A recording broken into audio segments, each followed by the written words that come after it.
Guys, nk'uko bibona rero iyi ni shop for killer season ya mbere, kuva kuri episode ya mbere kugera kuri episode ya 8. Shop for killer season ya mbere ifite episode 8. Izi episode zose zirahari, uhita uzibona. Gahunda nta yindi rero, izi episode niba muzishaka uyu munsi nta muntu nshaka kunsanga WhatsApp, ahubwo icyo musabwa mwandike muri comment.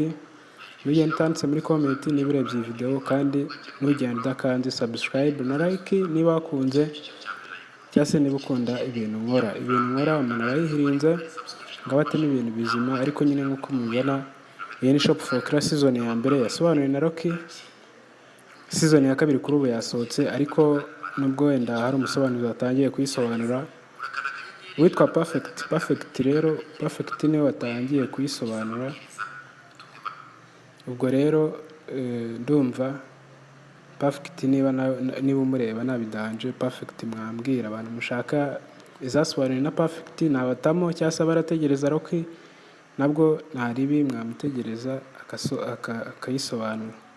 Gusa nyine nugenda udakanze subscribe, like na comment. Mwandike muri comment niba mushaka ko nkora indi video mbatamo izi episode zose icyarimwe, ubundi tumanuka stage.